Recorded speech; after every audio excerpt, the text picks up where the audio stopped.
Yo, what is up, YouTube? It's your boy Legend, and I am back with another video. What if Naruto was a failed experiment part 2? Now, quick news update for you guys. Tomorrow, my mom is getting a big surgery. She's going to get her uterus removed, so I'm going to be the one taking care of her for the meantime. So, I'm still going to be uploading. It's just I may or may not be late with a couple of videos. So I'm just throwing that out there for you guys to know. But getting that out of the way, like goal for the video. If you want the next part of this fast, if you want part 3 fast, get this to 15 likes. But if you just want the next part, just get it to 10 likes. 15 likes if you want it fast, though. But without further ado, let's just get into the intro so we can start this what if.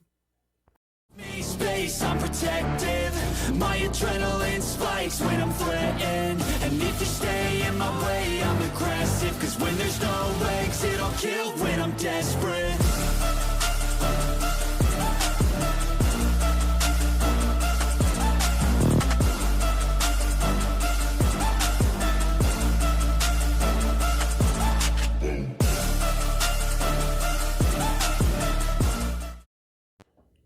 It was now 5 hours after that whole fiasco with Naruto being reintroduced to his parents. At the current moment, Naruto felt weird. He was currently standing in his room, which he used to sleep in when he was a small child, and the place was just dusty and untouched. Kushina stepped past Naruto with a bunch of cleaning supplies. Just go and sit down. I'll clean up this mess and change out the sheets on your bed. Not really knowing what to do, Naruto nodded, and Kushina flashed him a brilliant smile that even Minato hadn't seen for years. Kushina began to clean Naruto's room. The room that nobody has stepped into since his funeral. So the dust was palpable. Minato put a hand onto Naruto's shoulder, causing the young man to look at him with a hint of confusion. Come walk with me, son. The two of them left the house and began to walk. Naruto, however, he didn't know how to actually feel. This was the first time that he's ever been called son, and it just felt weird to him. It felt good that someone actually cared and wanted him around, but at the same time, Naruto wasn't used to being shown any type of affection at all.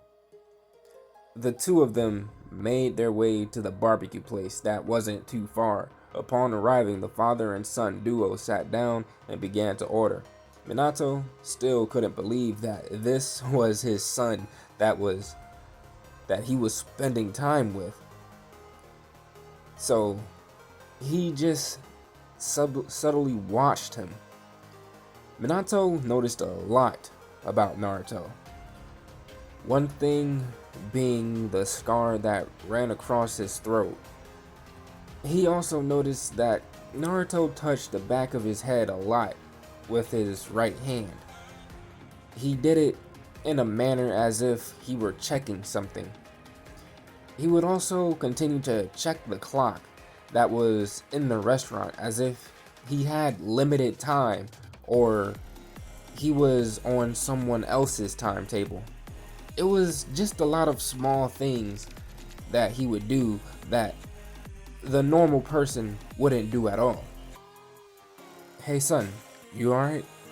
Minato spoke with a concerned look on his face. Naruto straightened up as he put his attention on Minato. Yeah, it's just... Naruto paused to find the proper words for the sentence. It's just that I'm not used to this type of thing. Usually I'm in some dark underground hideout with little to no light.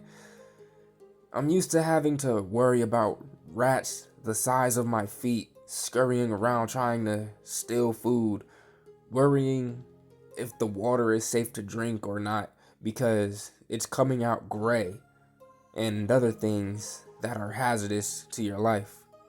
I'm not used to just having everything be fine and not need the human element to be safe to interact with. Hearing this, Minato felt terrible for the life that his son had lived. He was sending his troops after Orochimaru to try and get the body of his son back so Orochimaru wouldn't experiment on the boy. But obviously, he was too late. The proof was sitting right across from him. And all of that was just the non-important stuff. The shit that was really stress-inducing and sometimes a little terrifying was the shit Orochimaru had me doing. Every so often, he would put me through the most intense and grueling training because he wanted to use me as a spy, but for reasons and conditions that didn't work out well. Minato didn't know what to say to that. He wanted to say something, but he couldn't. He couldn't think of a reply or form a proper thought. All this because Orochimaru wanted a new spy? Dad, if you really are my dad, then can you tell me, how did I end up with Orochimaru? It feels like a chunk of my memory is just missing and it's bothering me. Minato had to fight back tears. No parent ever wanted to hear something like that come from their child's mouth and know that they meant it. Minato took a deep breath and wiped a tear away. Well, you were only 4 years old, like usual. I was out of the house early and doing my job in the village as the Hokage. Your mom let you go out to your friend Sasuke's house for a few hours. Minato had to stop as he let out a chuckle. You and that boy were almost like brothers. That's how close you two were. Later on in the day, you were on your way back home. It was only a few hours after noon, so it was still early. On your way home, you ran into an individual that you used to look up to. And he pretended to need help.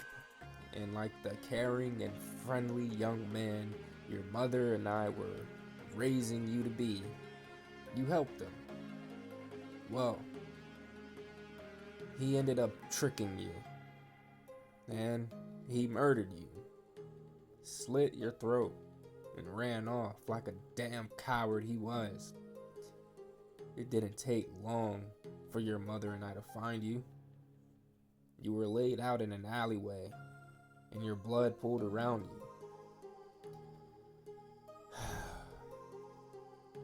We had your funeral soon after, and the entire village attended. But 3 days later, your grave was dug up, and your body was given over to Orochimaru.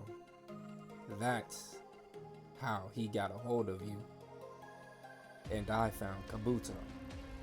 Minato's voice took on a dangerous tone, and the expression on his face hardened into a look of revenge. I found him, and I waited in his home. And then, I nearly killed him with 2 hits. Then, I tied him up and brought him to my basement, and I made him regret working for Orochimaru before I killed him. Their food was then placed in front of them. Naruto looked down at the steak and ribs. Maybe we save this talk for some other time? Naruto nodded, reached out a hand and took a rib. Naruto was more than impressed with the flavor and even the simple presentation of the food. When he was with Orochimaru, he was not fed food that other normal people would eat, like ribs, ramen, beef, pork, chicken, and rice. He was fed slop, fed pellets that were meant for animals. And a lot of the time, most of all of that was usually mixed in with vegetables and water. So, on a daily basis, he would practically just eat like shit. All forms of etiquette were out the window for Naruto as he went back for more ribs and more steak, as Minato watched him turn into basically a human garbage disposal. After Naruto and Minato both finished eating, Naruto more than Minato, the two of them went and made their way back home. However, they didn't make it far without running into two of Naruto's childhood friends, who at this point were now dating. Said pair was Sasuke and Sakura. When the two saw Naruto, they had to do a double take to make sure that it was actually him, since the two of them did attend his funeral and were well aware that he was dead, and then his grave ended up being robbed. Once the two of them were sure that the person they were looking at was Naruto, they ran up to both him and Minato and tried to engage in some type of conversation, completely ignoring the presence of the Hokage.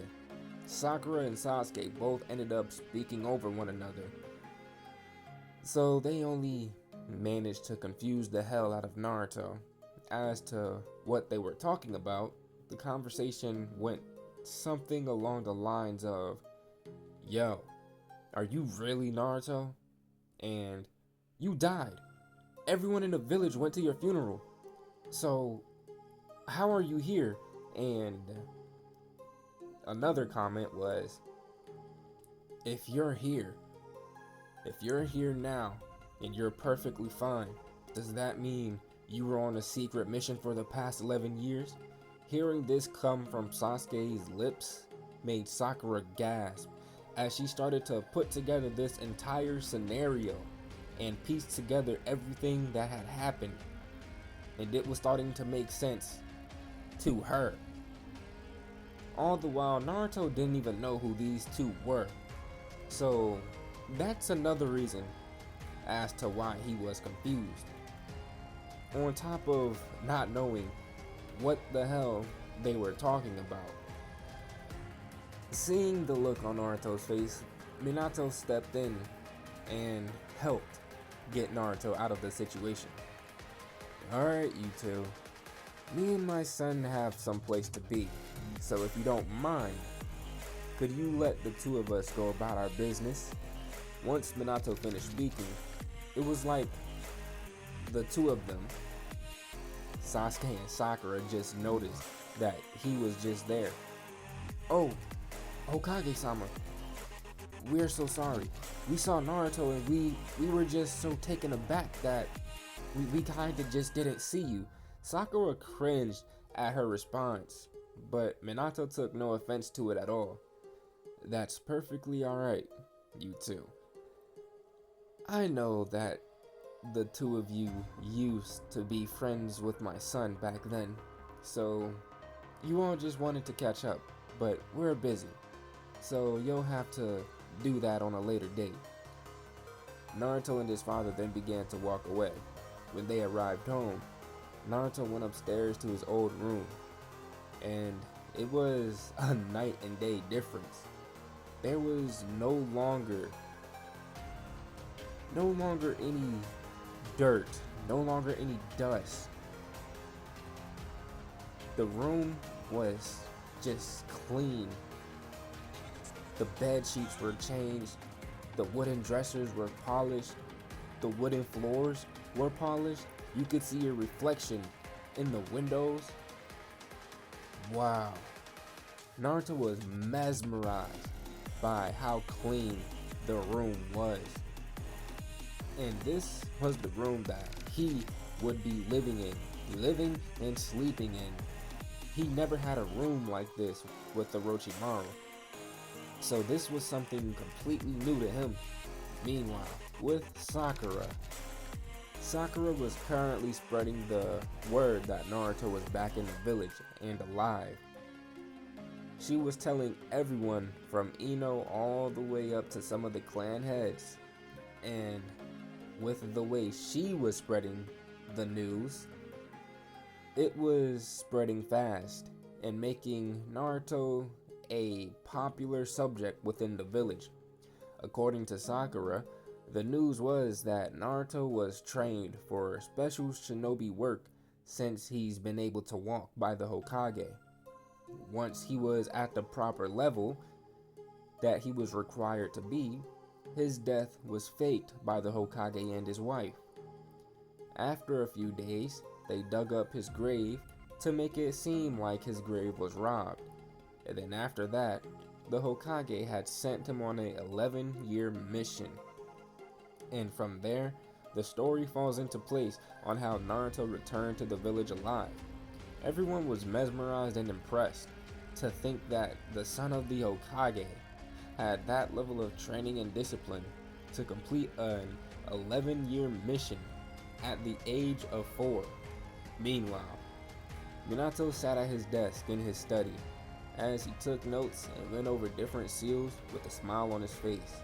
This was the first time in years that he's been able to study and just concentrate and be willing to do the work simply because he was happy and in a good mood. With Kushina nervously looked over herself in the bathroom mirror with the razor in her hand. Her hair was in a messy bun, and she had on a basic black bra with the matching panties sitting on a toilet seat. And over her undergarments, she wore a white robe. She sucked in a breath and lowered the razor down to her nether lips and shaved off the rest of the hair that remained. She then put on her panties as she scurried out of the bathroom. She went past Naruto's room before stopping and coming back. Sochi, is everything okay? Naruto hurried up and shoved the pills into one of his dresser drawers before answering.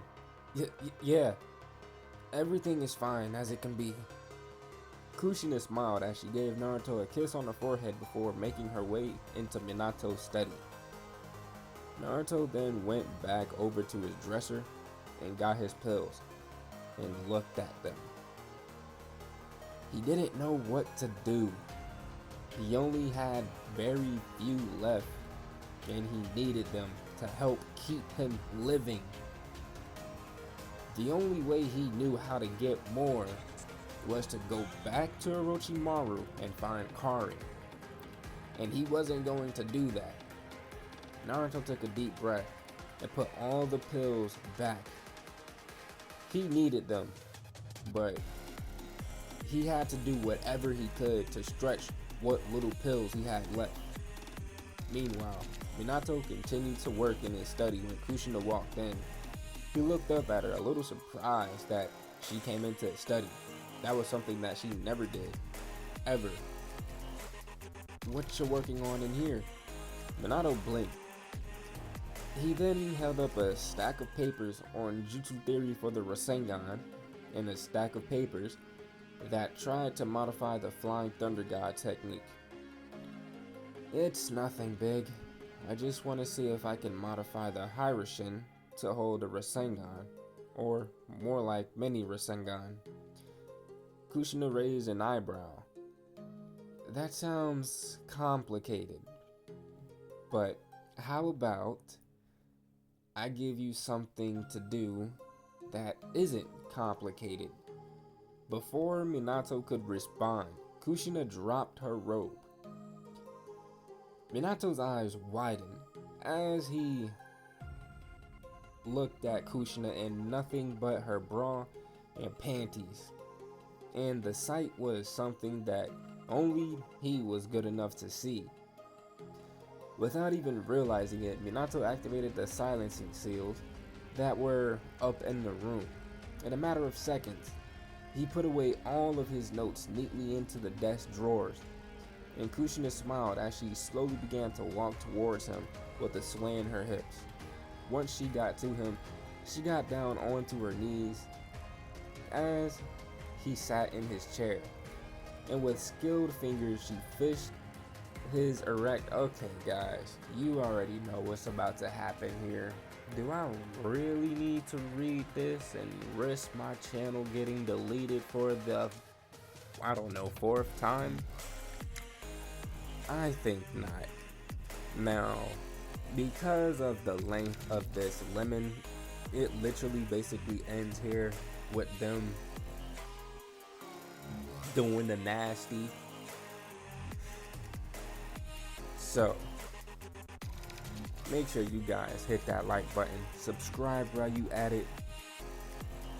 Remember, the like goal for the video is 15 likes. That's if you want part 3 as fast as possible. But without further ado, I am out, and I will see you guys in the next video. Bye guys.